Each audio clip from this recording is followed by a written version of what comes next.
क्या सोने को जंग लगती है कि नहीं? आप में से ज्यादातर बोलेंगे नो।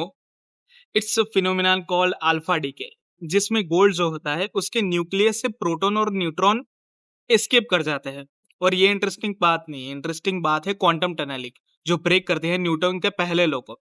ये जो अल्फा पार्टिकल है ना, वो न्यूक्लियस में स्ट्रॉन्ग न्यूक्लियर फोर्स से जुड़े रहते हैं, और प्रोटॉन और न्यूट्रॉन के पास इतनी एनर्जी नहीं होती कि वो एस्केप कर सके, पर फिर भी वो उस न्यूक्लियस को एस्केप कर जाते हैं। आपको एग्जाम्पल से समझाता हूँ।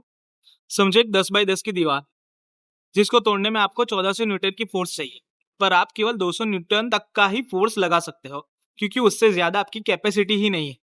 फिर भी आप दीवार के आर पार चले जाते हो, लाइक इट्स टेलीपोर्टेशन। और इस टेलीपोर्टेशन को हम कहते हैं क्वांटम टनलिंग। इससे न केवल गोल्ड का मास रिड्यूस होता है, इसका एटॉमिक नंबर भी चेंज होता है, और ये बन जाता है ईडियम। अब आप सोचोगे कि गोल्ड तो स्टेबल नहीं है। नहीं, ऐसा नहीं है। ये जो फिनोमिनन है, इससे हैपन होने में 9 बिलियन ईयर्स लग जाते हैं, तब जाके एक प्रोटॉन और एक न्यूट्रॉन का ग्रुप हार्डली इसमें से एस्केप कर सकता है। So the duration is very long. तो आप इसे as a stable element consider करते हैं। Moral of the story, are you keeping your shit together, या फिर आपका भी अल्फा डीके चल रहा है?